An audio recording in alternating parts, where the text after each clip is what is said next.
forged on the gridiron in September. Perfected in the magic of March. For the fans who love the crunch of the pads, prefer a dunk, and expect nothing but the best. It's Bigger 10. Here's Steve Dace. And Happy New Year. Welcome to another year of Bigger 10. I am Steve Dace alongside my co-host, never partner, Aaron McIntyre. Happy New Year to you, my friend. How are you? Doing well. Happy New Year to you and yours as well. Are you ready to get back into the grind of things after a long layoff? You know, I think I am. Yeah, even though football season is over, as we're recording this, there's one more bowl game tonight. I don't know about you. After New Year's Day, I'm kind of done with college football for a little while until February. Yeah, I've had my fill until the first Tuesday in April. Yep. That's about where I am. After the NCAA tournament ends, and then I'm like, all right, man, I'm like that dude in Blazing Saddles, where are the white women at? And I'm like, where's the college football at? Okay, for like the next 4 months. All right, but, our last episode, we did a little preview of all of the Big Ten bowl games. Mm-hmm. So I thought for our first episode back, we would do a review of all of those games, beginning with the one that we didn't talk about when we started it out because we didn't know it was going to be played, and that is the Gator Bowl. Rutgers making its first January, well, it's not January, I guess, this year, but I guess we'll call it somewhat major bowl appearance, and I don't know how long, taking on Wake Forest. Wake Forest gets only its second 11-win season ever, beating Rutgers 38-10, and I know that's a rather lopsided score, but I actually thought Rutgers played fairly well in this game, represented themselves well in this game, and especially considering they didn't know they were going to play in it until like a week before. And to me, that's the thing, if I'm a Rutgers fan, that I'm the most optimistic about going forward. A, that the guys wanted to play the game, and then B, Aaron, that they could get their stuff together to play this game as fast as they could. That speaks well to the culture there, to the buy-in there. And if you look at the way they're recruiting in the future, I don't know why they could at least be competitive to try to get to bowl eligibility most years. Yeah, the game was a lot closer than the final score indicates. And those are the type of things, we talked about this with Rutgers earlier this season as well, the things that you can decide to buy in it and be good at, they have bought in and they are at the very least decent at. And that's, generally speaking, effort plays, defense and special teams. The things that, it helps to be talented and have talented players at, but you can choose to work your tail off and still be pretty good at those things. And Rutgers is. And then when you, as you brought up with the bowl game, being able to be that nimble, get a few practices in before you head out to a bowl game to play a 10-win team like Wake Forest, that's an indication. If you're looking for things about culture shifts, I know we'll talk about this. Well, you talked about it ad nauseum on Michigan podcast yesterday. If you're looking for culture shifts, those are some of the signs that you're looking for. So good for Rutgers. Shifting to Yankee Stadium, where the press box is open air if you're going there in the future. For the Pinstripe Bowl, Maryland 54, Virginia Tech 10. Now, let's be honest. Virginia Tech sent the JV team, all right? Interim coach, all kinds of opt-outs, all kinds of guys in the transfer portal, all kinds of guys already going pro. I mean, Virginia Tech absolutely played a JV team against Maryland. Still, if you're Maryland, you haven't had a winning season since 2014. And we're talking more and more about culture here, like we were just talking about Rutgers. If you're Maryland, that's got to give you a nice momentum boost heading into the offseason. They added an outstanding transfer, Florida's best wide receiver. They're bringing him in along with Raekwon next year, and then you have Little Tua. So they should be explosive on the offensive side of the football again, and I don't know why they can't be back in some form of a bowl game again next year. So yes, this was Virginia Tech's JV team without a doubt. But Maryland did to them what they should have. And let's face it, this has not always been a program that has lived up to those kinds of expectations. Yep. The way the Big Ten season started out for Maryland, just getting absolutely mollywopped by my Hawkeyes to begin. And we said the same thing on the show. It's basketball season over over for the Terps, and then they fired the basketball coach. And then they fired the basketball coach, and they could have thrown in the towel, but they didn't. They kept at it, barely got bowl eligible, and then they did what they should have done, as you said, against inferior competition. So another good sign if you're Maryland and Rutgers fans. We go to the Guaranteed Rate Bowl. Minnesota now, 9 wins for a team that lost its best player very early in the year. Had a subpar at best season from Tanner Morgan.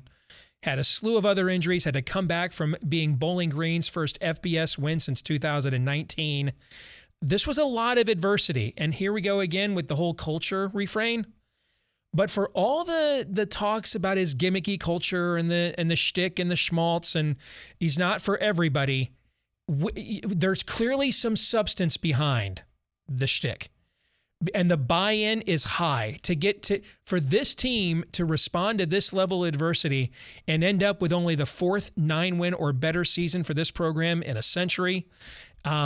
That again has to bode very well for them next year. Morgan's already announced he's coming back. Some people may think that's addition by or subtraction by addition, but Kirk Soraka, who was the OC there 2 years ago when Morgan had one of the greatest seasons by a Big Ten quarterback ever, he's returning. All these young backs are coming back along with Muhammad Ibrahim. They've got to rebuild a terrific offensive line, but you got to think 4 years into PJ, they've got some form of development happening there to at least be, adequate. And this defense was pretty badass throughout much of this year. I don't know.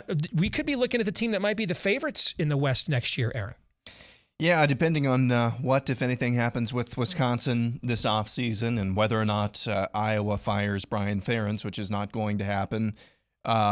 You have to think Minnesota has to be up there, at least as far as the odds makers are concerned. And the way that they were winning as well, these last 2 games, which have been against, I said this in the preview.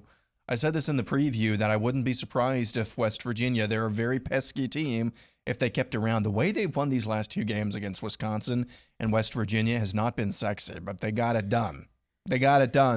It's like Michigan beating Penn State. That was kind of a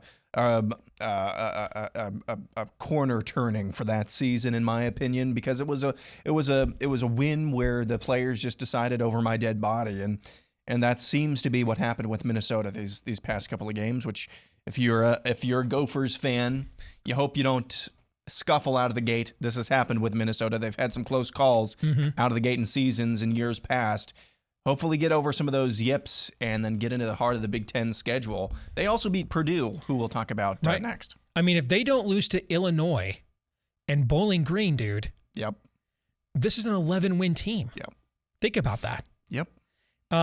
Let's go to the Music City Bowl, which was every bit as fun as we all thought it was going to be. Maybe the craziest fourth quarter I have ever seen. And I have watched a lot of college football, brother. This game went from drunk to doing lines to just doing blow off a hooker's ass. I mean, that fourth quarter was insanity. Yep. Absolute insanity. Purdue gets a huge win without the 2 best players in the program, by the way, David Bell and George Karlaftis, who decided to, I guess another 3 weeks of running sprints helps you for the NFL draft or something, I guess. I don't know. And then one of their other better receivers, Sheffield, got hurt in the game. So, I mean, an incredible effort by the Boilermakers in what was basically a road game, playing Tennessee in Nashville, and a Tennessee team that comes in with a lot of momentum, thinking, hey, this game's going to be our springboard to next year. Instead, Jeff Brom, who, like Jim Harbaugh, came into the season, had been on the hot seat, first 9-win season for this program since 2003. It's only the second 9-win season for Purdue when it wasn't quarterbacked by Drew Brees since the 70s, or since 1980, I should say. So a tremendous season for Jeff Brom, who reminded us he can still draw that poop up in the dirt every bit as just as good as almost anybody else can. Yeah, well, for one reason, I said Purdue. I kind of had this feeling that Purdue would at least keep it close for this game because, well, for one, there's just too many people kind of signing off or writing them off on this game. Also, we saw that their quarterback, as you've said multiple times, has had just a really, really Aiden O'Connell's been great season. But their only receiver isn't just David Bell. He's not the only receiver on that team. They also have some guys who can do some good things, and we saw that And it looks like the 3 coordinator thing, I don't know. They got the stops when they needed it, I guess, on defense. But they just have some dog in them. Purdue, that entire team does. Because they're willing to play kind of in the trenches when they need to, but they can also strike lightning fast as well. That's not easy to do with that kind of a flamboyant offense either, to have that kind of a culture. There's that word again, but you're right. Jeff Brom has done that. Now, a program we know has that is Wisconsin. And this game was as Wisconsin as it gets. The Badgers were never really in any danger whatsoever of losing it. But the spread was 7. That's exactly what it was.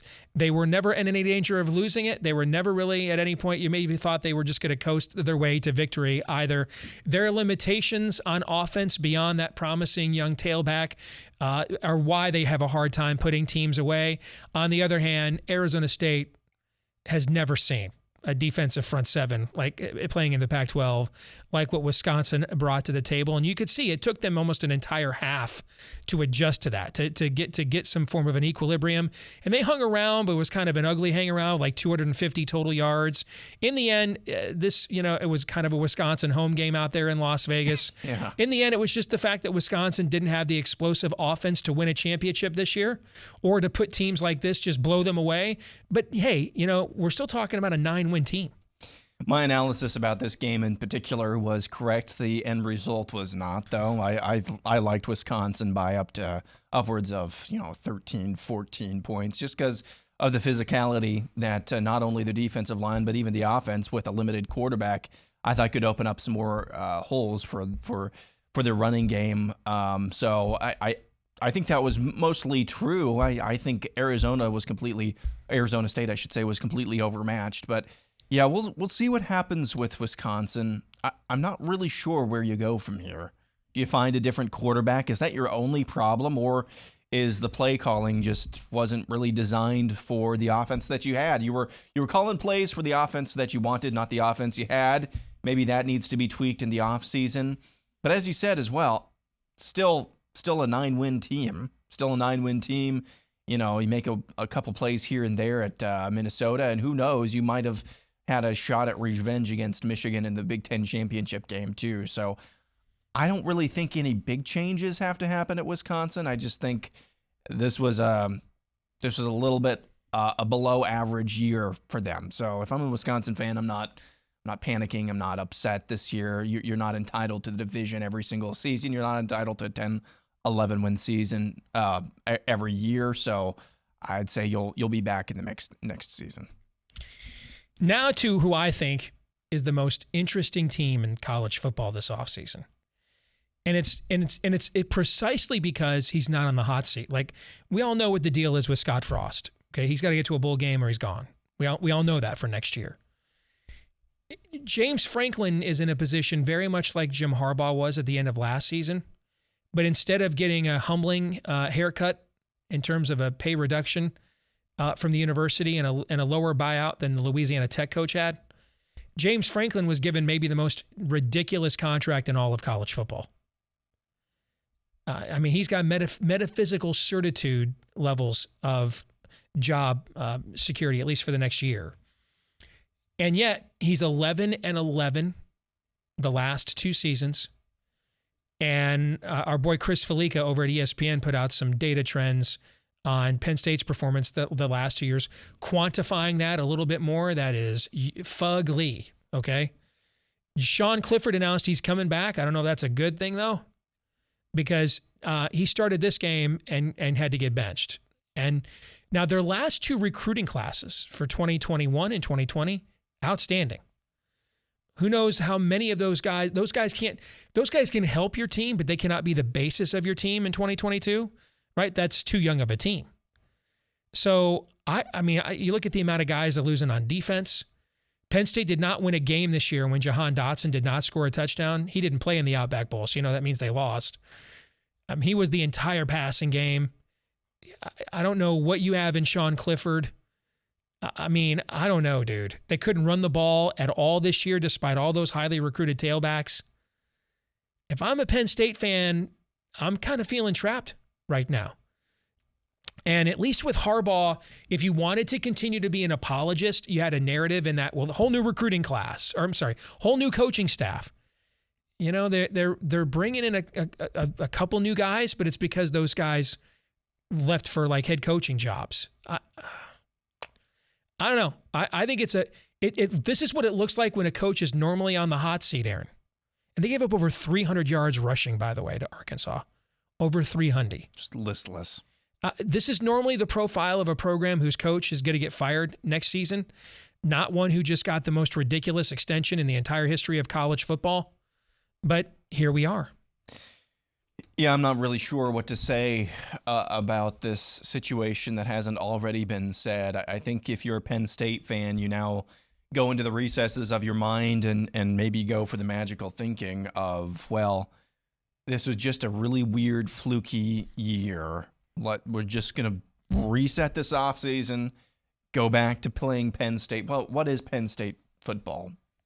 Had pretty good defenses, pretty consistently. But then what's your identity on offense? Having a new offensive coordinator every other year? I don't know. I really don't know. And a lot of these questions, Steve, they're really not going to get answered until October of this year when Big Ten play starts again, and we see whether or not Penn State is, able to develop an offensive identity, able to develop any identity overall as a team. So it will be interesting to watch if they make any offseason moves, hitting the transfer portal, what have you. So I just think, though, a lot of these aren't going to be answered until football season. October 9th, Aaron.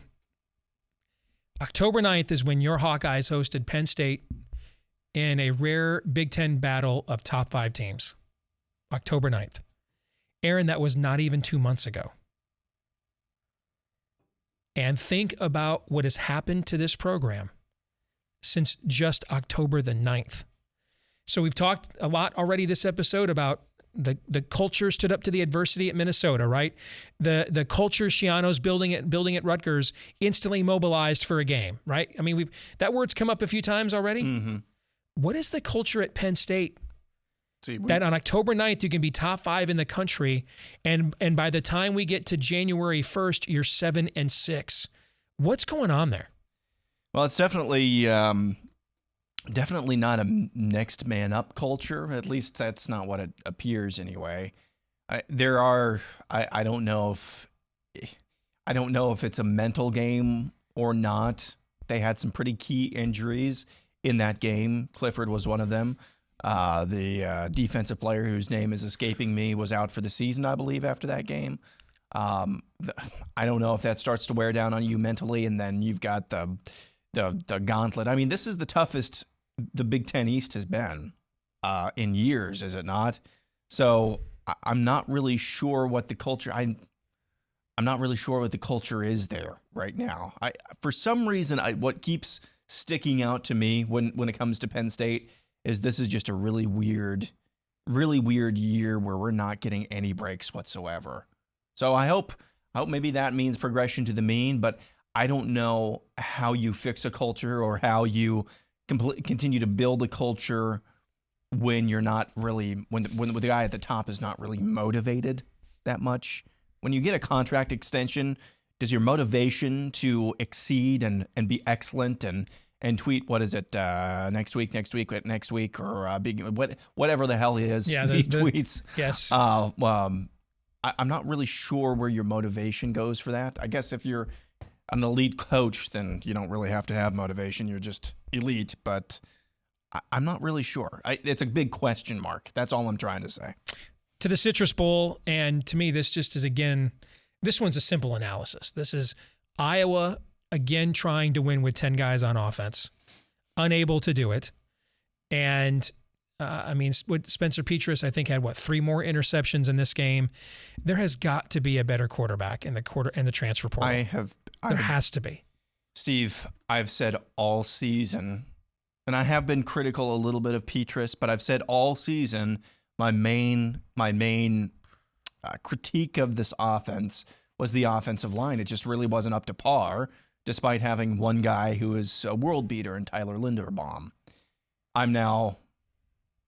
They played great, I thought, especially in the second half. Second half especially, offensive line was great, and it really was just the quarterback. So there are a couple of names.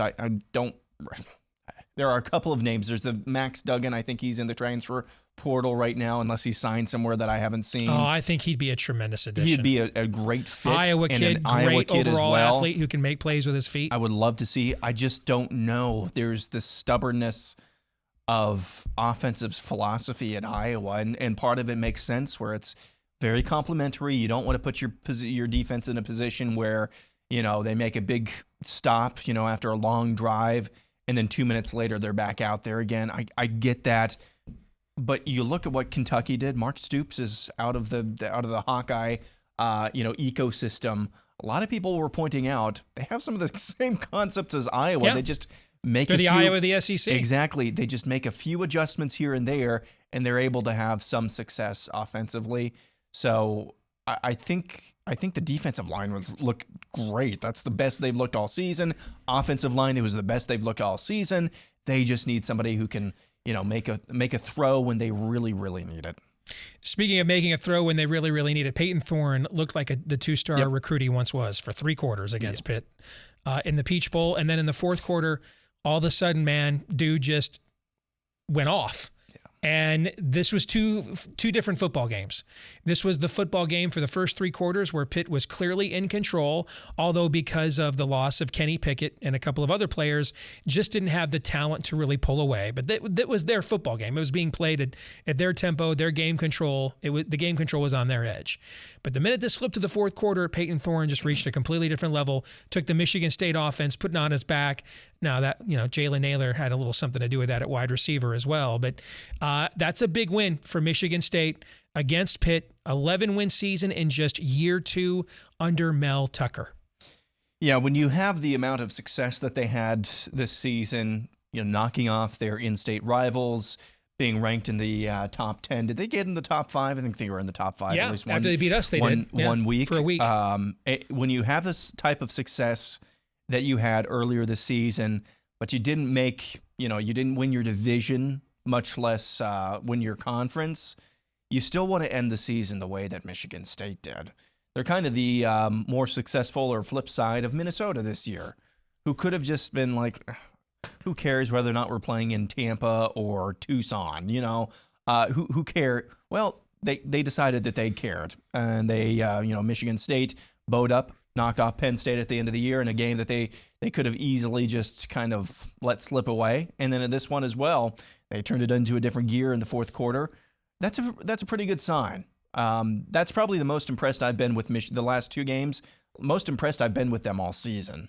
And that's probably saying something, although I've been picked against them several times. But it's the most impressed I've been because when it really didn't matter in terms of lofty goals, they still came through, and that says a lot. To the Rose Bowl we go. Ohio State gets the win there despite numerous high-profile sit-outs.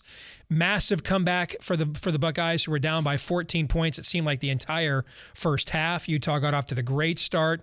Ohio State's defense was a sieve in the first half. Shut Utah down most of the second half. This game, though, had so much fun, so much drama. Jackson Smith-Njigba with one of the greatest games by a college football wide receiver of all time. I mean, it was absolutely ridiculous. What was it? 13 catches, 300 yards, 3 touchdowns. Oh, by the way, Marvin Harrison Jr., had 5 catches all year long.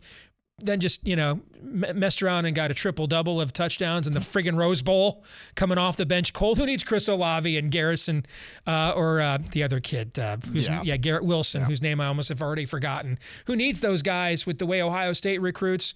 Another strong game for C.J. Stroud. How about the Utah kid, the walk-on from the pig farm?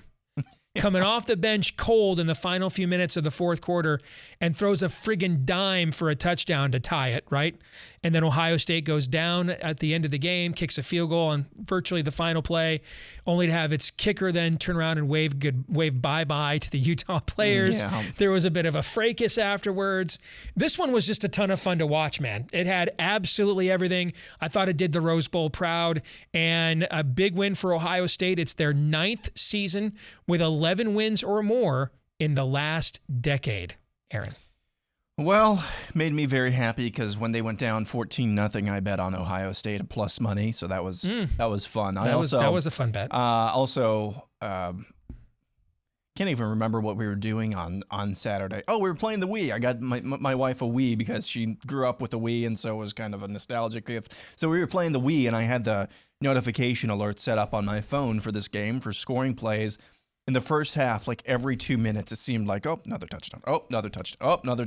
It was ridiculous, off the hook. And then the second half was just as entertaining if your name is Jackson Smith Njigba. And, man, he better be sending a thank you note to Chris Olave because that dude made him millions of dollars. No doubt. Absolutely no doubt. Yeah. And next year, if he's not as good, he can blame it on they doubled their coverages towards me. Next year, he's going to be probably that good, though, just to let everybody know. And now we come to the Orange Bowl, Michigan against Georgia. We broke a lot of this down on Michigan podcast from my perspective, so I'll tee it up to you simply by saying, hey, this was an incredibly spectacular season for Michigan, despite the disappointing end. And in hindsight, now you can see, everybody wondered, was Georgia for real, or did Alabama expose a glass jaw? No, Georgia's real and spectacular. Michigan caught them at the wrong time and then picked the wrong time to play truly their worst game of the season at the exact same time. And perfect storm. I think if those two teams played their best 10 times, I think Georgia would win at least 7. But I don't think that any of them would have been 34-11. And I think Michigan would have won at least 1. So you put those two things together and you end up with a face planting to end what was otherwise really a season of revival for Michigan football. Yeah, I turned this game off at half, and I stopped following Twitter after that as well because I could not stand the SEC sycophantism. Yeah, freaking goodness. Those people. It's like you said on Michigan podcast yesterday. The SEC is by far and away the best conference in college football. It's way overrated. But these people, there are some things. I showed you one thing that I was about to tweet that I didn't end up tweeting. There are some things that I wanted to tweet. I'm sorry. This is supposed to be about Michigan not going off on SEC sycophants who are legion. It's like another podcaster decides, hey, I want to be the newest Paul Feinbaum. It's like one of those guys emerges every single season. Anyway, off my soapbox there. For sure, this was a very successful season for Michigan. This would be a successful season even if you had won, even if Jim Harbaugh had won half of his games against Ohio State. This would be a successful season because you won the freaking conference, guys, and you beat Ohio State. That's a successful season anytime, but especially when you contextualize it in the weight of this offseason and what's going on with Jim Harbaugh never beating Ohio State and just everything stacked against Michigan and those guys. I think my analysis at the beginning of the season rang true. You just told too talented guys that they are dead on arrival, and this is what happened. Also, the conversation that you had with Mark Rogers on Michigan podcast, that's kind of what I was saying a couple, 2, 3, 4 weeks ago. You know, that's a picture of humility, what Jim Harbaugh did, and he was humbled, and he responded well, which is a story that's unfortunately too far and few in between in our culture, and I think a lot of people can learn from that. Well said. We'll come back and play our weekly game of Would You Rather here on Bigger 10 next.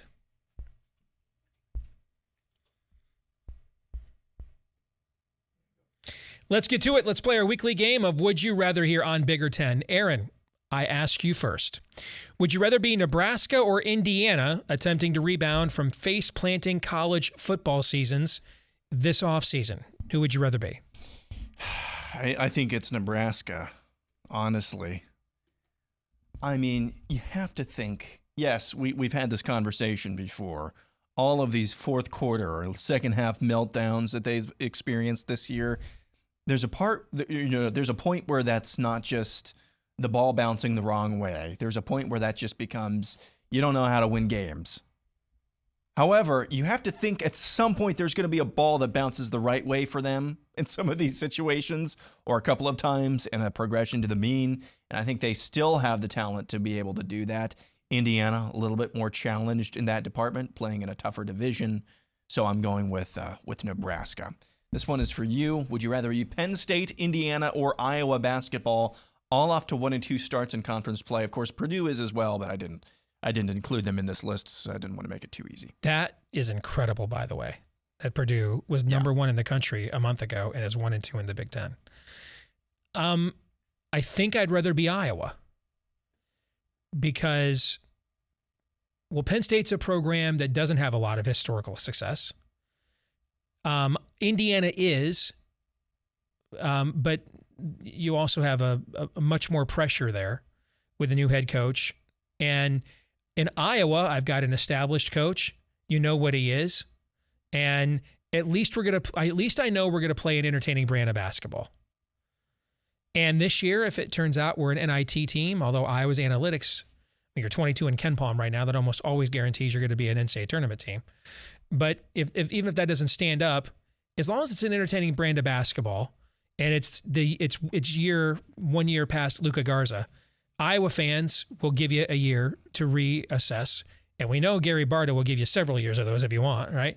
So to me, Iowa's the best of both worlds. I get Penn State-like non-pressure from the administration, but I don't have Indiana level of history, but I've got very good history at the same time. So I kind of get a mixture of both. I think I'd rather be Iowa. All right, what can I answer? Sure. What conference has the worst brand of basketball? The worst brand of basketball? Yeah, overall. Style, brand, what have you.